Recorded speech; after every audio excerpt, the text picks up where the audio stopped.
Bienvenidos al presente video, en el cual vamos a hablar de las operaciones de números complejos, más propiamente en lo que es las raíces de un número complejo. Bien, antes de iniciar esto, pues vamos a recordar un poco acerca de las operaciones que se pueden hacer y relacionadas a la potenciación, ¿no?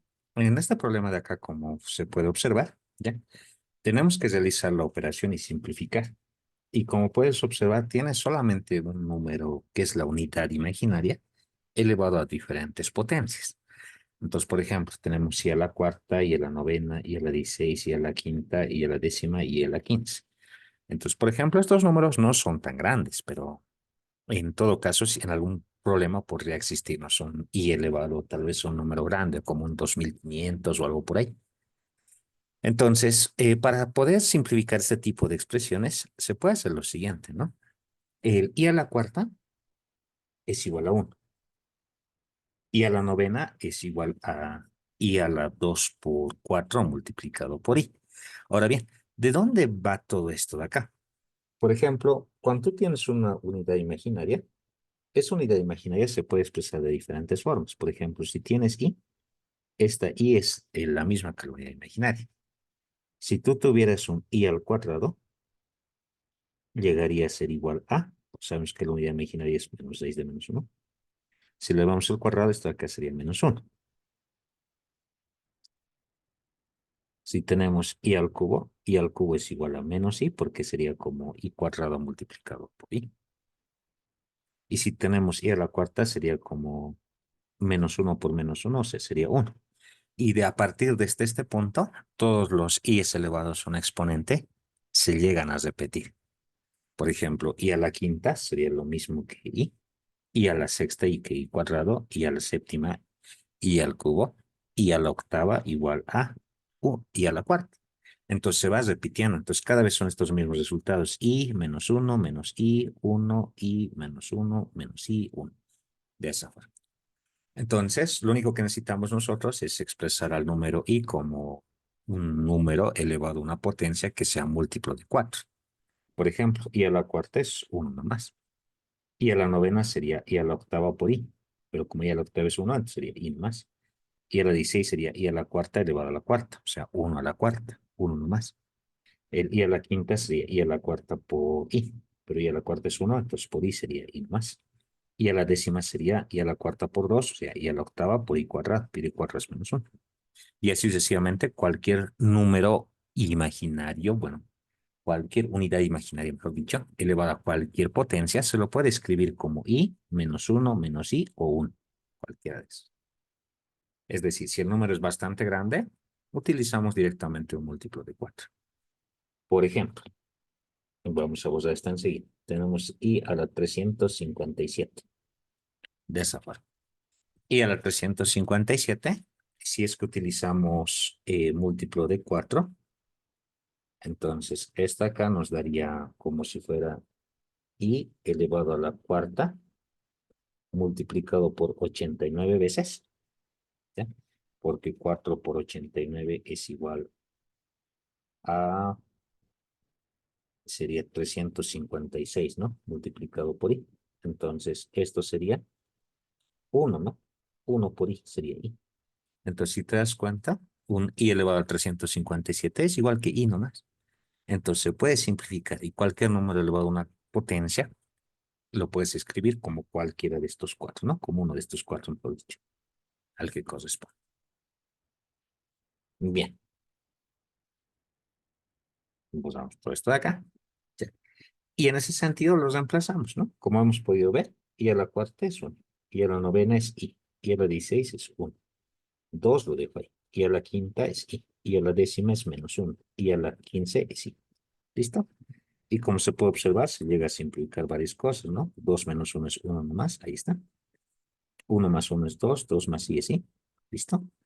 Para este 1 sobre i, escribirlo como solamente i, pues multiplicarle i arriba y abajo i. Y por i es y cuadrado es menos 1, ¿no? Entonces se puede escribir como i. Y como puedes observar, acá lo único que te va a quedar va a ser lo siguiente, ¿no? 2 más i sumado más i. Sumando eso, te da 2 más 2i. De esa forma.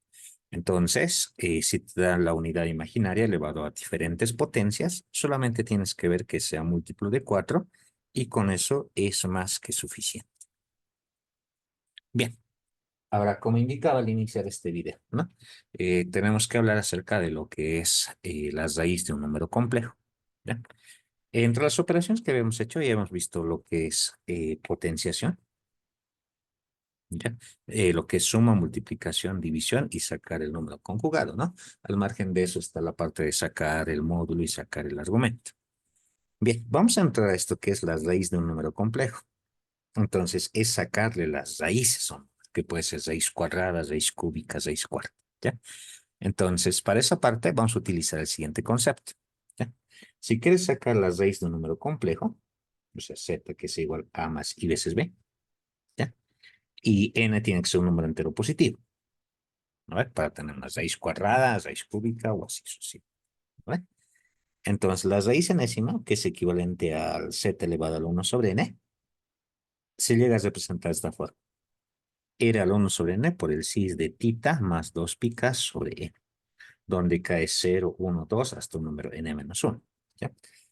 Esto debido a que, por ejemplo, nosotros sabemos que por el teorema fundamental de la álgebra, si tú tienes una ecuación que tiene grado n, va a presentar n soluciones entre reales e imaginarias, ¿no ve? Entonces, en este caso, al tener una raíz enésima, tienes que tener n soluciones. Entonces, este de acá, que es el argumento principal, ¿ya? Se le llega a sumar más 2 pica para poder hallar las diferentes raíces que tiene este número complejo. Y esta acá te dice sobre n, ¿no? Entonces, esta acá es la expresión que tú utilizas para poder sacar la raíz enésima de un número complejo cualquiera, ¿ya? Entonces, nosotros vamos a trabajar precisamente con eso, ¿ya? Con ese valor.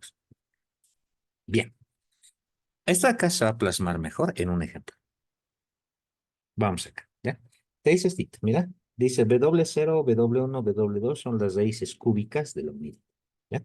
Te pueden decir de la unidad real, de la unidad imaginaria o de un número que tenga parte real y tenga parte imaginaria, cualquier otro, ¿ya? Bien, te piden hallar esto, W sub 0, W1, W2. Entonces te están pidiendo sumar las tres raíces cúbicas, ¿ya? Y esto es tan fácil como sigue en la siguiente parte, mira. Dice de la unidad. Entonces tú asumes unidad real. O sea, z es igual a 1. O sea, sin parte imaginaria. ¿Ya? De esa. Entonces tenemos tito, ¿no? Z, lo puedes escribir así, ¿no? Como 1 más 0 veces sí. Entonces de aquí hay que sacarle el módulo. Sacamos módulo. Raíz cuadrada de parte real, parte imaginaria, te da 1. Su argumento. Parte imaginaria sobre parte real, 0, ¿no es? Arco tangente de 0, 0, ¿no es? ¿Listo? Y eso lo reemplazamos en la fórmula acá. El módulo y el argumento los reemplazamos. Esta acá lo dejas nomás porque acá puede tomar cualquier valor entero según la raíz que te pidan. Por ejemplo, acá los reemplazas en vez del módulo 1, en vez del argumento 0, ya que queda 2 pica. Ahí está. Entonces, acá, si te das cuenta, te queda con una K. Ahora acá vale pues desde el 0, o sea, desde que K es 0, hasta el 1 y hasta el 2. ¿Por qué solo hasta el 2? Porque acá te dice raíz cúbica. No es raíz cúbica. O sea, es tres raíces. Con K01, con K12 y con K2 una tercera solución, ¿no? Tienes tres soluciones. Si les reemplazas con 0, acá tienes 0, ¿no? Sería cis de 0. Si les reemplazas 1, tendría cis de 2 pi sobre 3. Si les reemplazas 2, tienes cis de 4 pi más 3. Listo. Y lo que tienes que hacer es sumar estas tres y ver qué numerito te sale. Ya, pero estas de acá ya son las raíces. ¿Ya? Si te piden hallar las raíces quintas, tú agarras 0, 1, 2, 3, 4 y ahí tienes 5 raíces. Puedes sacar raíces séptimas, octavas, de cualquier número. Aquí estamos en la unidad, por eso también es relativamente simple, pero pueden darte cualquier número complejo. de esa forma. Entonces vamos acá, ¿no ve? Te piden calcular la suma y efectivamente tienes eso, ¿no? Sumas cada una de estas seis. Si es de cero, si es de dos pi, ¿no? Entonces acá, por ejemplo, el procedimiento se hace bien simple, ¿no? Solamente hay que expresar cada uno de estos sis como forma trigonométrica, ¿no? O sea, coseno más i veces seno, coseno más i veces seno, coseno más i veces seno. Y obviamente en esta partecita te dan números que son ángulos notables. Entonces es cuestión de reemplazarlo, ya acá se van simplificando y te queda cero. De esa forma. Entonces, tenemos eso. De esa manera tenemos esa expresión. ¿Listo? ¿Ya? Ahora, hay observaciones grandes, ¿no? Como por ejemplo el cis de los siguientes elementos, ¿no? Por ejemplo, si Z1 cis de tita cis conjugado es el mismo con un negativo, ¿verdad? Si es que tú lo llevas a su forma exponencial, ¿ya? Tendrías estas expresiones, ¿no? Que sería el cis de i tita, el cis de i menos i tita. Entonces, por ejemplo, si tú sumas estos dos números, que sea z más el z conjugado, ¿ya?